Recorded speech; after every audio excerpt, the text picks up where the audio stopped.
એક ઊંચા પર્વતની ટોચ ઉપર એક ગરીબ પતિ પત્ની રહેતા હતા. પોતાનું ગુજરાન ચલાવવા માટે તેઓ બટાકા, ટામેટા વગેરેની ખેતી કરતા હતા. પર્વત ઉપરથી નીચે ઉતરીને તેમણે મેદાની વિસ્તારમાં પોતાનું એક નાનું ખેતર બનાવ્યું.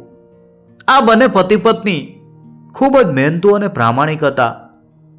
દિવસ રાત તેઓ ખેતરમાં સખત પરસેવો પાડતા. પણ જેમ જેમ સમય પસાર થતો ગયો તેમ તેમ તેમની ઉંમર વધવા લાગી. હવે તેમના શરીરમાં પેલા જેવી તાકાત રહી નહોતી. તેમને એક વાતનું ભારે દુઃખ હતું કે તેમને કોઈ સંતાન નહોતું. સંતાન માટે તેમની ખૂબ જ તીવ્ર ઈચ્છા હતી. એક દિવસ બંને પતિ પત્ની ખેતરેથી પાછા આવીને આરામ કરતા હતા અને એકબીજા સાથે વાતો કરી રહ્યા હતા. પતિએ ઊંડો નિસાસો નાખતા કહ્યું, જો આપણને પણ એક બાળક હોત તો કેટલું સારું થાત. જ્યારે આપણે એકદમ વૃદ્ધ થઈ જઈશું ત્યારે તે આપણા ખેતરની રખેવાળી કરત, રાજા પાસે જઈને આપણું લગાન ચૂકવત અને આપણા કામમાં મદદ કરત. ઘડપણમાં તે આપણને બધી રીતે આરામ આપત. આપણે પણ આપણી વાકી વળી ગયેલી કમરને આંગણામાં ચૂલા પાસે બેસીને આરામથી સીધી કરી શકત અને શાંતિનો શ્વાસ લઈ શકત. આ સાંભળીને પત્નીની આંખોમાં પણ આંસુ આવી ગયા. બંનેએ સાચા દિલથી નદી અને પર્વતોના દેવતાને હાથ જોડીને પ્રાર્થના કરી કે તેમને એક સંતાનનું સુખ આપે. તેમની સાચી અને નિખાલસ પ્રાર્થના ભગવાને સાંભળી લીધી. થોડા દિવસો પછી જ આ ગરીબ ખેડૂતની પત્ની ગર્ભવતી થઈ. 9 મહિના પછી તેણે એક બાળકને જન્મ આપ્યો. પરંતુ આશ્ચર્યની વાત એ હતી કે આ બાળક કોઈ માણસનું નહોતું, પણ એક નાનકડો દેડકો હતો અને એની આંખો એકદમ લાલ હતી અને અંધારામાં પણ તે ચમકતી હતી. વૃદ્ધ ખેડૂતે જ્યારે આ દ્રશ્ય જોયું ત્યારે તેને મોટો આંચકો લાગ્યો. તેણે નિરાશ થઈને કહ્યું, આ કેવા આશ્ચર્યની વાત છે. આ તો એક દેડકો છે. એની લાલ આંખો તો જુઓ, કેવી બિહામણી રીતે ચમકી રહી છે. આને ઘરમાં રાખવાથી શું ફાયદો? ચાલો આને બહાર જંગલમાં ફેંકી આવીએ. પરંતુ પત્નીનું હૃદય માતૃત્વથી ભરેલું હતું. તેને આ દેડકાને ફેંકી દેવાનું જરા પણ મન ન થયું. તેણે ધીમા અવાજે કહ્યું, ભગવાન આપણા ઉપર મહેરબાન નથી. તેણે આપણને બાળકની જગ્યાએ એક દેડકો આપ્યો છે, પણ હવે તો આ દેડકો આપણું બાળક છે, તેથી આપણે એને ક્યાંય ફેંકવો જોઈએ નહીં. દેડકા સામાન્ય રીતે માટી અને તળાવમાં રહે છે. આપણા ઘરની પાછળ જે નાનું તળાવ છે એમાં આને છોડી આવો. તે ત્યાં જ રહેશે અને આપણી નજર સામે મોટો થશે. વૃદ્ધ ખેડૂતે પત્નીની વાત માનીને દેડકાને હાથમાં ઉપાડી લીધો. જ્યારે તે તેને તળાવ પાસે લઈ જવા લાગ્યો ત્યારે અચાનક દેડકો માણસની જેમ સ્પષ્ટ અવાજમાં બોલવા લાગ્યો કે માતાજી, પિતાજી, મને તળાવમાં નાખશો નહીં. હું માણસોના ઘરમાં જન્મો છું અને મારે માણસોની જેમ જ રહેવું છે. હું જ્યારે મોટો થઈશ ત્યારે મારો ચહેરો બિલકુલ તમારા જેવો થઈ જશે અને હું પણ એક સામાન્ય માણસ બની જઈશ. દેડકાને આમ બોલતો સાંભળીને વૃદ્ધ ખેડૂત આશ્ચર્યચકિત થઈ ગયો. તેણે દોડીને પોતાની પત્ની પાસે જઈને કહ્યું કે કેવી અદ્ભુત વાત છે. આ તો બિલકુલ આપણી જેમ જ બોલે છે. ભલે તે દેડકો છે, પણ તેણે જે કંઈ કહ્યું છે તે આપણા માટે સારું જ છે. પત્નીએ ખુશ થઈને કહ્યું, ભગવાને જેમ તેમ કરીને પણ આપણને આ દિવસ દેખાડ્યો છે. જો આ બોલે છે તો જરૂર કોઈ સારો જીવ હશે. એવું પણ બની શકે કે ભૂતકાળમાં કોઈના શ્રાપથી એ દેડકો બની ગયો હોય. ના, આને આપણે ઘરમાં જ રહેવા દઈએ. આમ બંનેએ એ દેડકાને પ્રેમથી પોતાની સાથે ઘરમાં રાખી લીધો. જોત જોતામાં 3 વર્ષ વીતી ગયા. આ સમય દરમિયાન દેડકાએ જોયું કે એના વૃદ્ધ માતા પિતા કેટલી સખત મહેનત કરે છે. એક દિવસ તેણે પોતાની ઘરડી માને બોલાવીને કહ્યું કે માં, મારા માટે લોટની એક મોટી રોટલી બનાવી દે. હું કાલે રાજા પાસે જઈશ અને તેમના સુંદર મહેલમાં જઈને એમને મળીશ. રાજાને 3 સુંદર દીકરીઓ છે. હું તેમને કહીશ કે તેઓ પોતાની એક દીકરીના લગ્ન મારી સાથે કરી આપે. હું એ ત્રણેયમાંથી એની સાથે લગ્ન કરીશ જે સૌથી વધુ દયાળુ હોય અને તમારા કામમાં સૌથી વધારે મદદ કરી શકે. માએ હસીને કહ્યું કે બેટા, આવી મજાકની વાતો ન કર. શું તું એવું માને છે કે તારા જેવા નાના અને કદરૂપા જીવ સાથે કોઈ સારો માણસ પોતાની સુંદર દીકરીનો હાથ પકડાવી દે? તારા જેવાને તો કોઈ પણ પગ નીચે દબાવીને કચડી નાખશે. પણ દેડકો માન્યો નહીં. તેણે પૂરા આત્મવિશ્વાસથી કહ્યું કે માં, તું ચિંતા ન કર, બસ રોટલી તો બનાવ. તું જોતી રહેજે, હું તારા માટે એક વહુ જરૂર લાવીશ. છેવટે ઘરડીમાં રાજી થઈ. તેણે કહ્યું કે સારું, હું તારા માટે એક મોટી રોટલી શેકી આપીશ. પણ એક વાતનું ખાસ ધ્યાન રાખજે કે મહેલની નોકરાણીઓ તને ભૂત પ્રેત સમજીને તારા ઉપર ગરમ રાખ ન નાખી દે. દેડકાએ હિંમતથી ઉત્તર આપ્યો કે માં, તું બિલકુલ નિશ્ચિંત રહે. એમનામાં એટલી હિંમત નથી કે મને નુકસાન પહોંચાડી શકે. બીજા દિવસે સવારે માએ એક મોટી અને સરસ મજાની રોટલી બનાવી અને તેને એક કાપડની થેલીમાં મૂકી આપી. દેડકાએ એ થેલો પોતાના ખભા ઉપર લટકાવ્યો અને ઉત્સાહભેર કૂદતો કૂદતો ખીણના કિનારે આવેલા રાજાના ભવ્ય મહેલ તરફ ચાલી નીકળ્યો. અહીંથી દેડકાના જીવનની એક નવી અને અનોખી યાત્રા શરૂ થઈ. પેલો નાનકડો દેડકો કૂદતો કૂદતો રાજાના મહેલના દરવાજે પહોંચ્યો. ત્યાં જઈને તેણે જોરથી દરવાજો ખખડાવ્યો અને બૂમ પાડી કે મહારાજ, મહારાજ, દરવાજો ખોલો. રાજાએ કોઈનો અવાજ સાંભળીને પોતાના એક નોકરને બહાર જોવા મોકલ્યો. નોકરે બહાર આવીને જોયું તો તે સાવ દંગ રહી ગયો. એક નાનકડો દેડકો દરવાજે ઊભો હતો. નોકરે રાજા પાસે જઈને આશ્ચર્યથી કહ્યું કે મહારાજ, આ તો બહુ નવાઈની વાત છે. એક નાનકડો દેડકો દરવાજે ઊભો રહીને તમને બોલાવી રહ્યો છે. રાજાના મંત્રીએ તરત જ કહ્યું કે મહારાજ, આ ચોક્કસ કોઈ ભૂત પ્રેત હશે. એના ઉપર ગરમ રાખ નખાવી દો એટલે એ ભાગી જાય. પણ રાજાએ ના પાડી. તેણે વિચાર કરીને કહ્યું, ના, થોભી જાઓ. એવું જરૂરી નથી કે તે કોઈ ભૂત પ્રેત જ હોય. દેડકા તો પાણીમાં રહે છે. કદાચ એવું પણ બને કે તે જળદેવતાના મહેલમાંથી આપણા માટે કોઈ સંદેશો લઈને આવ્યો હોય. જેવી રીતે આપણે મહેમાનો અને દેવતાઓનું સ્વાગત કરીએ છીએ, એવી જ રીતે આનું પણ સન્માન કરો. પેલા એના ઉપર પવિત્ર દૂધ છાંટો, પછી હું જાતે જઈને જોઈશ કે તે કોણ છે અને મારા રાજ્યમાં શા માટે આવ્યો છે. નોકરોએ રાજાની આજ્ઞાનું પાલન કર્યું. તેમણે દેડકા ઉપર દૂધ છાંટ્યું અને પૂરા સન્માન સાથે એની પૂછપરછ કરી. રાજાએ જાતે દરવાજે આવીને પૂછ્યું, એ દેડકા દેવતા, શું તમે જળદેવતાના મહેલથી આવો છો? બોલો, અમે તમારી શું સેવા કરી શકીએ?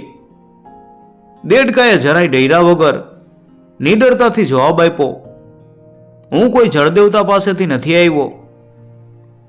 હું તો મારી પોતાની ઈચ્છાથી તમારી પાસે આવ્યો છું. તમારી બધી દીકરીઓ હવે લગ્ન કરવા યોગ્ય થઈ ગઈ છે. હું તમારો જમાઈ બનવા આવ્યો છું. તમે તમારી કોઈ એક દીકરીનો હાથ મારા હાથમાં સોંપી દો.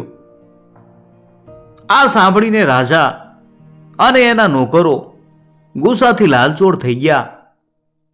રાજાએ કડક અવાજમાં કહ્યું, તું કેવી મૂર્ખાઈ ભરી વાતો કરે છે? અરીસામાં જઈને તારો ચહેરો તો જો, તું કેટલો કદરૂપો છે. મોટા મોટા રાજા મહારાજાઓએ મારી દીકરીઓ સાથે લગ્ન કરવા માંગ્યા, પણ મેં બધાને ના પાડી દીધી. તો પછી હું એક સામાન્ય દેડકા સાથે મારી દીકરીને કેવી રીતે પરણાવું? ચાલ્યો જા અહીંથી, નકામી વાતો ન કર. દેડકાએ ખૂબ જ શાંતિથી કહ્યું, તો એનો અર્થ એ છે કે તમે તમારી દીકરીના લગ્ન મારી સાથે નહીં કરો. કોઈ વાંધો નહીં, જો તમે મારી વાત આ રીતે નહીં માનો તો હું અહીં ઊભા ઊભા હસવાનું શરૂ કરી દઈશ. રાજા આ વાત સાંભળીને આગ બબૂલો થઈ ગયો. તેણે જમીન ઉપર પગ પછાડીને કહ્યું, તારું મગજ ખરાબ થઈ ગયું છે. જો તારે હસવું જ હોય તો બહાર નીકળી જા અને મન ભરીને હસી લે. મને કોઈ ફરક નથી પડતો. રાજાની વાત પૂરી થાય તે પેલા દેડકાએ જોર જોરથી હસવાનું શરૂ કરી દીધું. એના હસવાથી એવો ભયંકર અવાજ થયો કે આખી ધરતી ધ્રુજવા લાગી. ભૂકંપ આવ્યો હોય એમ રાજાના મહેલના મોટા થાંભલા હલવા લાગ્યા. દિવાલોમાં મોટી તિરાડો પડવા લાગી. આકાશમાં ધૂળ, માટી અને પથ્થરો ઉડવા લાગ્યા. સૂરજ ઢંકાઈ ગયો અને ચારે બાજુ ગાઢ અંધારું છવાઈ ગયું. મહેલના લોકો ડરના માર્યા આમ તેમ દોડવા લાગ્યા અને અંધારામાં એકબીજા સાથે ટકરાવા લાગ્યા. કોઈને કાંઈ સમજાતું જ નહોતું કે આ શું થઈ રહ્યું છે. છેવટે રાજા ખૂબ જ ડરી ગયો અને હારી ગયો. તેણે બારીમાંથી માથું બહાર કાઢીને બૂમ પાડી કે દેડકા મહાશય, હવે કૃપા કરીને તમારું હસવાનું બંધ કરો. હું મારી સૌથી મોટી દીકરીના લગ્ન તમારી સાથે કરી દઈશ. આ સાંભળતા દેડકાએ હસવાનું બંધ કર્યું. ધીમે ધીમે ધરતીનું ધ્રુજવું પણ બંધ થઈ ગયું અને મહેલ પોતાની જગ્યાએ શાંત થઈ ગયો. રાજાએ ડરના માર્યા પોતાની મોટી દીકરીને દેડકાને સોંપી દીધી. તેણે 2 ઘોડા મંગાવ્યા, એક દીકરી માટે અને બીજો દહેજના સામાન માટે. પણ રાજાની મોટી દીકરી આ દેડકા સાથે લગ્ન કરવાથી જરાય ખુશ નહોતી. તેણે ચૂપચાપ પોતાની પાસે 2 મોટા પથ્થર સંતાડી લીધા. રસ્તામાં દેડકો રસ્તો બતાવવા માટે કૂદતો કૂદતો આગળ ચાલવા લાગ્યો. મોટી રાજકુમારી પાછળ પાછળ ઘોડા ઉપર આવતી હતી. તેણે આખા રસ્તે ઘોડાને ઝડપથી ચલાવી અને દેડકાને પગ નીચે કચડી નાખવાની ઘણી કોશિશ કરી. પણ દેડકો એવો ચાલાક હતો કે ક્યારેક ડાબી બાજુ તો ક્યારેક જમણી બાજુ કૂદી જતો. અંતે કંટાળેલી અને ગુસ્સે ભરાયેલી રાજકુમારીએ પેલો સંતાડેલો પથ્થર દેડકા ઉપર જોરથી ફેંક્યો. દેડકો પથ્થર નીચે દબાઈ ગયો હશે એમ વિચારીને તે ખુશ થતી થતી પોતાના ઘર તરફ પાછી ફરી ગઈ. તે થોડી દૂર ગઈ હશે ત્યાં પાછળથી અવાજ આવ્યો કે રાજકુમારી ઊભી રે, મારે તને કંઈક કહેવું છે. રાજકુમારીએ પાછળ ફરીને જોયું તો તે સાવ દંગ રહી ગઈ. દેડકો તો જીવતો ઊભો તો. દેડકાએ શાંતિથી કહ્યું કે આપણા નસીબમાં પતિ પત્ની બનવાનું લખ્યું નથી. તું તારા ઘરે પાછી જતી રે, કારણ કે એમાં જ તારી ખુશી છે. એમ કહીને દેડકો જાતે જ ઘોડાની લગામ પકડીને રાજકુમારીને રાજાના મહેલે પાછી મૂકી આવ્યો. દેડકો રાજાની મોટી દીકરીને લઈને પાછો રાજાના મહેલે પહોંચ્યો. તેણે રાજા પાસે જઈને શાંતિથી કહ્યું કે મહારાજ, અમારા બંનેનો સ્વભાવ એકબીજા સાથે જરાય મળતો નથી. તે મારી સાથે ખુશ નથી, તેથી હું એને પાછી મૂકવા આવ્યો છું. હવે તમે તમારી બીજી દીકરીને મારી સાથે મોકલો. આ સાંભળીને રાજા ગુસ્સાથી ધ્રુજવા લાગ્યો. તેણે બૂમ પાડીને કહ્યું, તું કેટલો બેશરમ છે, તારી હિંમત કેવી રીતે થઈ આવું બોલવાની? તું મારી મોટી દીકરીને પાછી લાવ્યો છે અને હવે બીજી દીકરી માંગે છે. હું તને ક્યારેય મારી બીજી દીકરી નહીં આપું. ચાલ્યો જા અહીંથી. દેડકાએ કહ્યું કે મહારાજ, એનો અર્થ એ છે કે તમે રાજી નથી. સારું, તો પછી હવે હું જોર જોરથી બૂમો પાડવાનું શરૂ કરીશ. રાજાએ મનમાં વિચાર્યું કે આ દેડકાનું હસવું ખતરનાક હતું, પણ બૂમો પાડવાથી શું નુકસાન થવાનું છે? તેણે ગુસ્સામાં કહ્યું, તારે જેટલી બૂમો પાડવી હોય એટલી પાડ. હું તારી આવી નાની નાની ધમકીઓથી ડરવાનો નથી.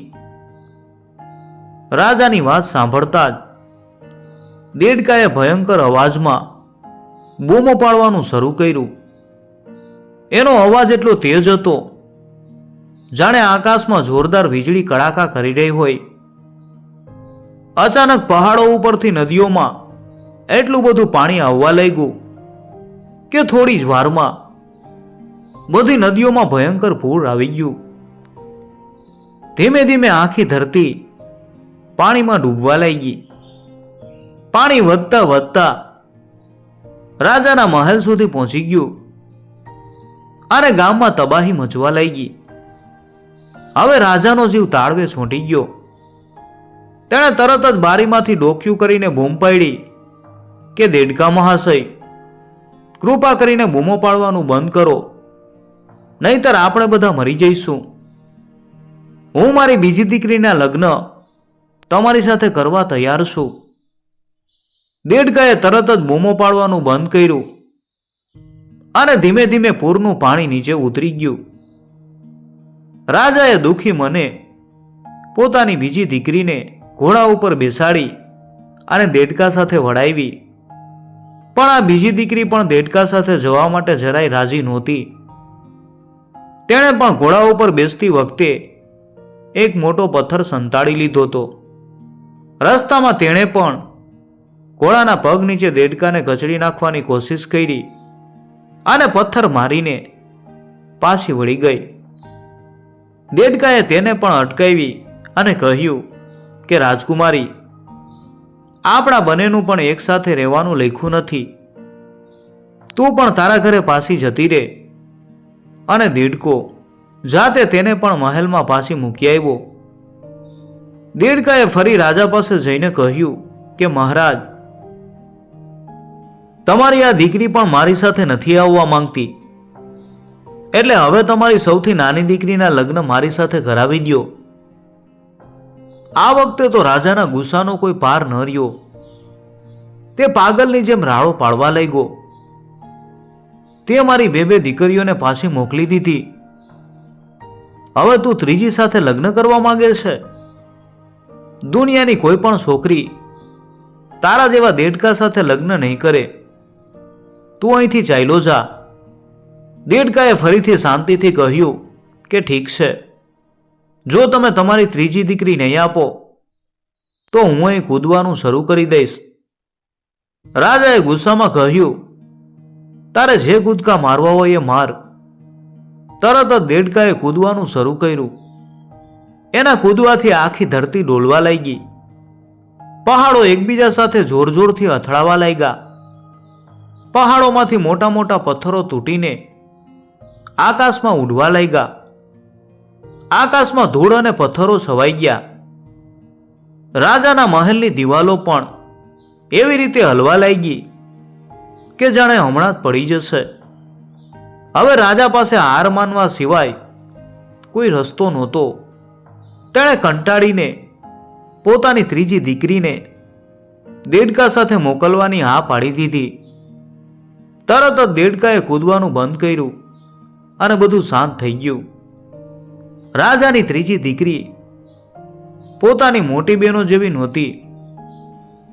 એના હૃદયમાં ખૂબ દયા હતી. એણે વિચાર્યું કે આ દેડકો કોઈ સાધારણ દેડકો નથી, પણ ખૂબ ચતુર અને શક્તિશાળી છે. તે પ્રેમથી દેડકા સાથે જવા માટે તૈયાર થઈ ગઈ. જ્યારે દેડકો પોતાની નવી પત્નીને લઈને ઘરે પહોંચ્યો ત્યારે તેની વૃદ્ધ માં એમને જોઈને આશ્ચર્યચકિત થઈ ગઈ. એને વિશ્વાસ નહોતો થતો કે એનો નાનકડો અને કદરૂપો દીકરો આટલી સુંદર વહુ લઈ આવ્યો છે. આ નાની વહુ ખૂબ જ મહેનતુ અને પ્રેમાળ હતી. તે રોજ પોતાની સાસુ સાથે ખેતરમાં કામ કરવા જતી. બંને સાસુ વહુ વચ્ચે ખૂબ જ પ્રેમ હતો. તે ઘરડી સાસુ અને સસરાની ખૂબ ઇજ્જત કરતી હતી. હવે આ નાનકડા ઘરમાં બધા ખૂબ જ સુખી અને શાંતિથી રહેવા લાગ્યા. થોડા સમય પછી પાનખર ઋતુનો સમય આવ્યો.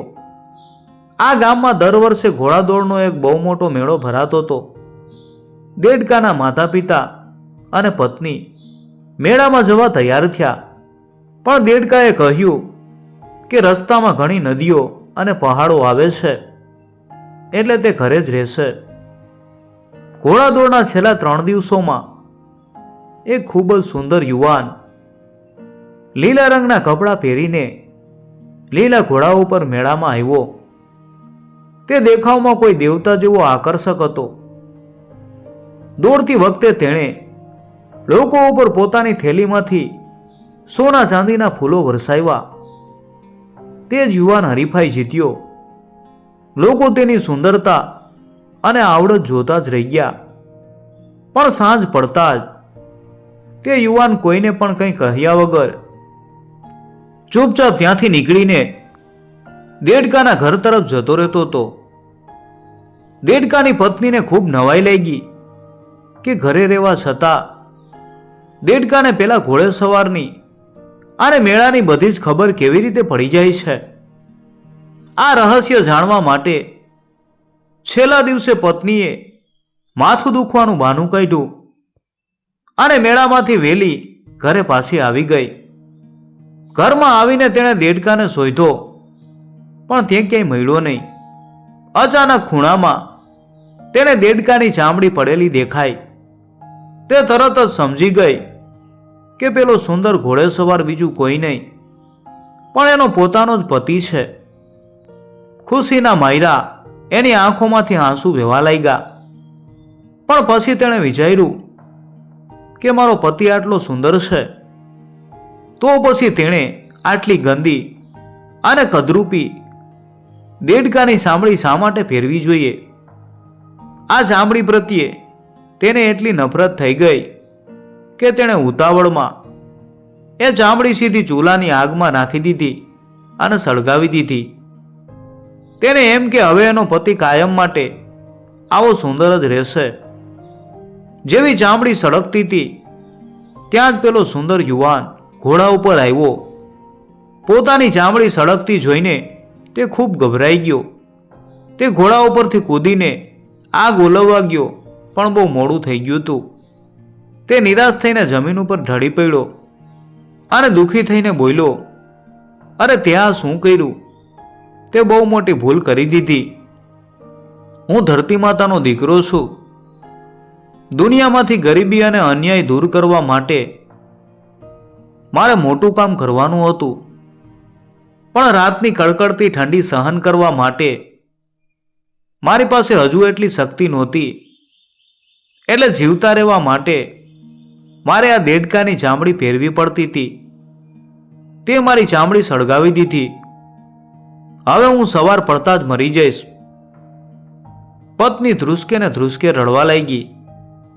યુવાને મરતા પહેલા તેણે છેલ્લો રસ્તો બતાવતા કહ્યું, જો તું મને બચાવવા માંગતી હોય તો મારા ઘોડા ઉપર બેસીને પશ્ચિમ દિશામાં ભગવાનના મહેલે જા. એમને 3 વાતો પૂરી કરવા કે પેલું કે દુનિયામાં અમીર અને ગરીબ વચ્ચે કોઈ ભેદ ન રહે. બીજું કે કોઈ રાજા કે અમલદાર સામાન્ય જનતાઓ પર જુલમ ન કરે. અને ત્રીજું, વેપાર કરવા માટે સારા રસ્તા બને. પણ યાદ રાખજે, સવાર પડતા પહેલા આ વાતની જાણ તારે બધા લોકોને ઘરે ઘરે જઈને કહેવાની રહેશે, તો જ મારો જીવ બચશે. પત્ની તરત જ ઘોડા ઉપર બેસી અને હવાની જેમ ઉડી અને ભગવાન પાસે પહોંચી. ભગવાને તેની સાચી પ્રાર્થના સાંભળી અને ત્રણેય વાતો માની લીધી. એ ખુશીથી પાછી ફેરી અને ગામમાં લોકોને આ સમાચાર આપવા લાગી. પણ રસ્તામાં એનો પિતા એટલે કે રાજા એને મળી ગયો. રાજાએ દીકરીને રોકી લીધી. જ્યારે દીકરીએ ભગવાનના વરદાનની વાત કરી ત્યારે રાજા સ્વાર્થમાં આવી અને ગુસ્સે થયો. જો બધા ગરીબો મારી બરાબર થઈ જશે તો મારું માન કોણ જાળવશે? મારું કામ કોણ કરશે? રાજાએ જાણી જોઈને ઘોડાની લગામ પકડી રાખી અને દીકરીને જવા ન દીધી. રાજા અને દીકરી વચ્ચે રકઝક ચાલતી હતી. ત્યાં જ કૂકડો બોલ્યો અને સવાર પડી ગઈ. પત્ની સમજી ગઈ કે હવે બધું પૂરું થઈ ગયું છે. તે કોઈક રીતે રાજા પાસેથી છૂટી અને દોડતી દોડતી ઘરે ગઈ. પણ ત્યાં સુધીમાં એનો પતિ મૃત્યુ પામ્યો હતો. તે પોતાના પતિની ખાંભી પાસે બેસીને એટલું રડી કે અંતે તે પોતે એક પથ્થર બની ગઈ. આજે પણ લોકો કહે છે કે પહાડ ઉપર પથ્થરની એક મૂર્તિ ઊભી છે જે પોતાના પતિ માટે રડી રહી છે.